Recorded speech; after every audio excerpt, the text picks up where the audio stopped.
In this segment, we will discuss plea agreements. In a prior segment, I indicated that after a criminal case opens, there are only 3 ways to close the case. First, the case can be dismissed.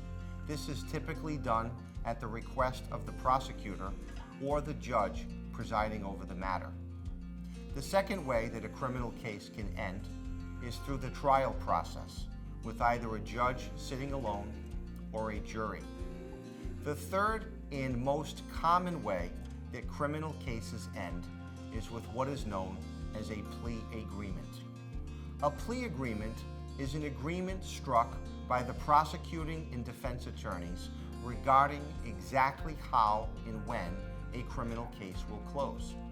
That agreement may be oral or it may be reduced to writing.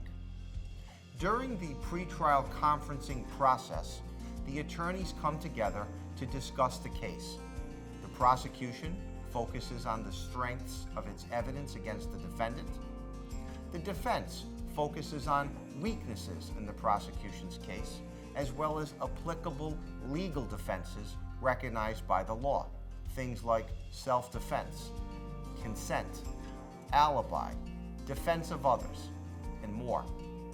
During the negotiating process, the defense attorney also humanizes his client, highlighting the defendant's lack of criminal history, education and employment background, family, mental health or physical health history, military service, and more. The ongoing negotiation process ultimately culminates with a plea agreement. The agreement typically calls for a defendant to admit guilt or criminal responsibility. The admission may be to one or more of the charged offenses or something different.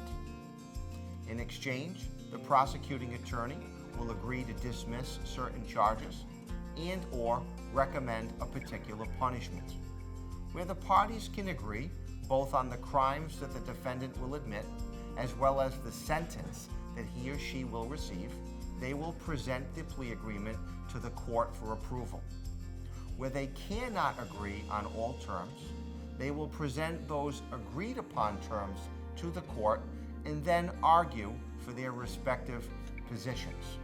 For example, if the parties can agree that a defendant will admit guilt to certain charges, but not as to the punishment, the prosecution will submit argument to the court with his or her sentencing recommendation. The defense will do the same, and ultimately, the judge will decide. As I said, the vast majority of criminal cases resolve with plea agreements.